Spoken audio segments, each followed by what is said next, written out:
Today's topic is an important one. We talk about drawing shapes with GUI. We look at different approaches GUI provides for drawing shapes, and we'll walk through many examples. This topic is important in creating custom widgets. When you know how to paint what you envision, you break free from the limitations of pre-built widgets. For example, you want to have the following group of radio buttons, so you start by laying down the radio buttons, then you draw a rectangle and you color its border to show that the radio buttons belong to the same group. Then you draw a rectangle on the top to prepare to lay down a label. You color the rectangle and its border with the background color of the window, so the upper part of the bigger rectangle is hidden. Lastly, you lay out the label there. You can see that without being able to draw the rectangles, we wouldn't be able to build this new customized widget. Let's see another example. To build a toggle switch, as shown here for example, we would need to draw a rounded corner rectangle, a circle, and a couple of lines. Same as before, without being able to draw these shapes, we would never be able to build this new customized widget. Today we will see how we can draw shapes with GUI, and we will later in a different video apply this knowledge to build custom widgets. So let's start with a quick introduction to understand some concepts. In GUI, drawing works just like any other operation. Everything is recorded as an ordered sequence of commands in OPS. Rendering processes later, typically in GTX.OPS or OPS passed to E.frame. To draw in GUI, we need to clip the area we want to paint. This is restricting the drawing to a specific area. We use package/clip, paint the clipped area, and for this we use package paint. There are many sub-steps between the previous steps. We will see them in the examples later. In drawing, points are always used. GUI uses different types of points based on what you are drawing. Image.pt x and y, where x and y are int. Int is used as higher precision is not required, used to draw rectangular and elliptical areas. F32.point x and y, where x and y are float 32. Float 32 is used for smooth curve drawing, where sub-pixel precision matters. F32.point is used mainly in drawing paths, in animations, and in smooth movements. Enough of the board, let's go to the code. I will go through a set of examples and draw different shapes. Let's start with the first example to draw a rectangle. I already copied the template I used to start a new project. I will change the Windows title to GUI Shapes, change the window size to 750 by 450, and add a new function to draw a rectangle. We start by creating a clip area and assign it to a variable CLP. Clip area is a struct defined by a min and a max. Both of min and max are points that define the top left and bottom right of a rectangular area. So the rectangle will go from 1010 to 5080. Now we need to define the shape or operation by calling op, like this, shape receive clp.op. Next we will call a function in the paint package. This function will fill a shape with a color. It needs GTX.OPS where the operations are stored, the color that need to be used, and the shape. And that's it for this function. Let's compile and run now. No shape here. I forgot to call the function under frame event to see the rectangle in the window. Let's go back and add the call like so. Run again. We have now a red rectangle at the defined coordinates. We generally define the clip and the shape in one shot by calling op right after the clip like this. Change the comment and delete the previous op command. run again just to check we should get the same thing as before. In this function, we will draw the same thing. It's going to be another rectangle beside the previous. What will be different this time are the steps. First, define the clip area as usual. Then change the color of this new rectangle. Next, the clip will be pushed to the stack, like so. PSH receives clp.push. If the clip is pushed to the stack, we wouldn't need to use fillShape function that needs the shape parameter. We need to use fill that will just fetch the clip information from the stack and use it implicitly. Paint.fill gtx.ops, where all the information needed for drawing are saved, and the color to use to fill the shape. We need to clean the stack and drop the clip from it to restore the previous state by calling pop. We need to call the function under frame event. Let's run and see the effect. We have a second rectangle with a brown color this time. Same here, we can clip and push in the same line and have only one line rather than two, so I will delete the second line. What we generally do is clip, push and pop in the same line of code, like so. If we do this, we need to add differ at the beginning of the line to instruct GUI to differ the pop operation to the end. We now have only two lines, one to clip, push and pop, and the other to fill the shape with a color. Run to see if the updates are good. We have the same results as expected. We'll add another function now. Its result will be the same, just another rectangle, but we will do it differently than the two previous functions. The first line will be the same. Define the clip, push it, and differ the cleaning. I will then define the paintbrush to be used to fill the shapes by using color op and add it to the operation stack. Later, I will change the coordinate of the clip area so we will have a new rectangle. Lastly, I will instruct GUI to fill the clip area using the paintbrush we just defined. I do this by setting paint.op struct and adding it to the stack. Call the function so its code will be executed. Run the program now. We have now a third light blue rectangle.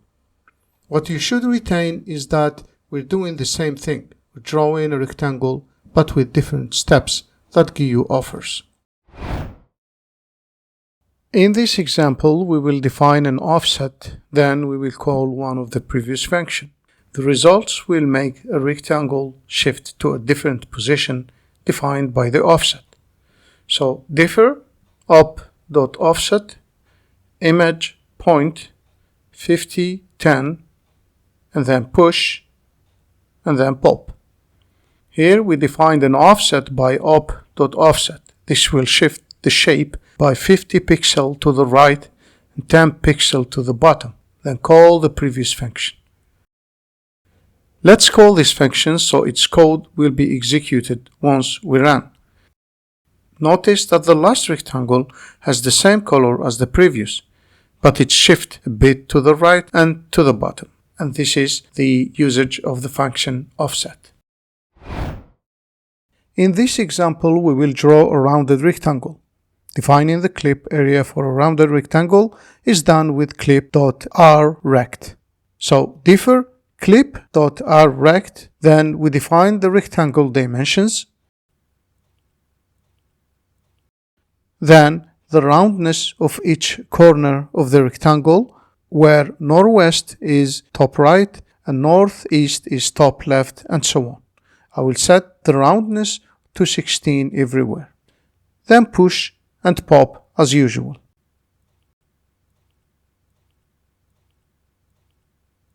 The next command is fill as before.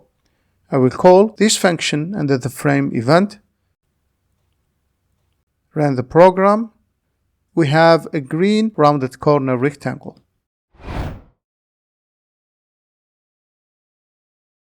I will quickly show you a good use of offsetting a shape. I will use it here to draw shadow of a rounded rectangle. define the offset by 10 pixels to both right and bottom.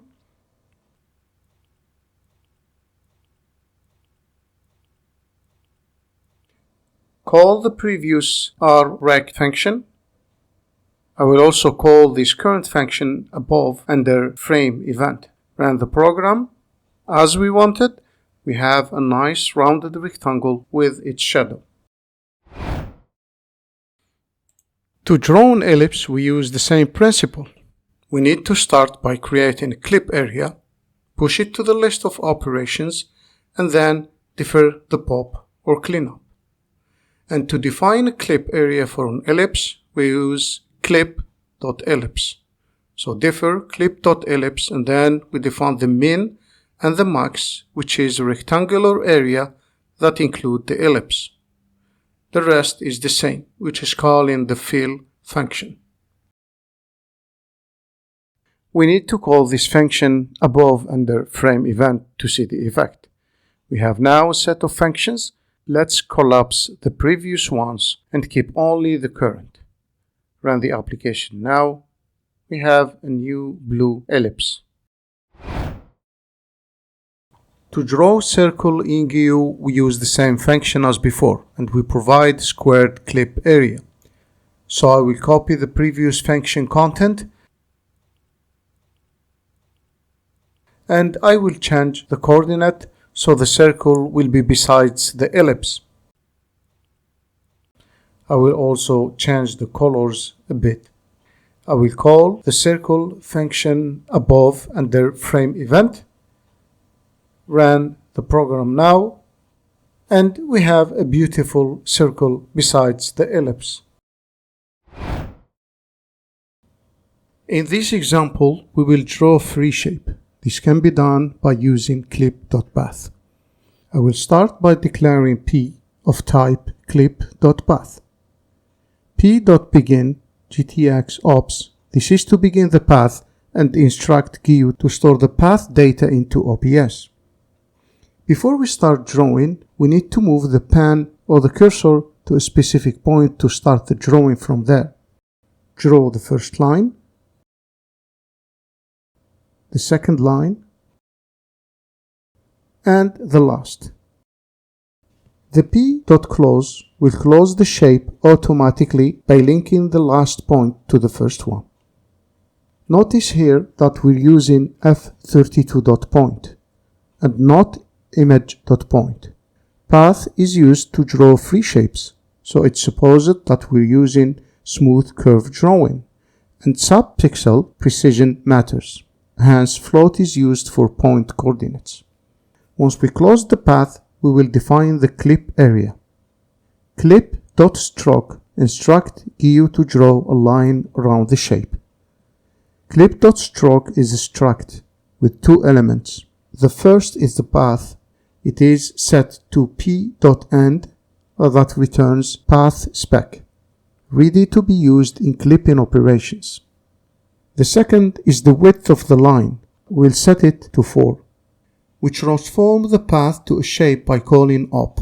Then we add it to the stack of operation by push, and then we differ the cleaning by pop. Notice here we're calling op, then push, then pop. While we didn't do that when we draw a rectangle and an ellipse. This is specific to path. The last command is fill with color to draw the line around the shape. I will call the function above. Run the application. We have now a free shape drawn by coloring its border. What if we want to fill the area inside the shape? Let's copy the function and rename it to draw path 01. I will change the points to draw another shape beside the previous. We also need to change clip.stroke to clip.outline. This is to instruct GUI to fill the inside of the shape. I need to delete the width. It's not defined for the struct since it's not needed. I will also change the color a bit. And that's it. I need to call this function. Let's run the code. Just as we wanted, the first shape shows only the border line, while the second one has a solid colored fill inside.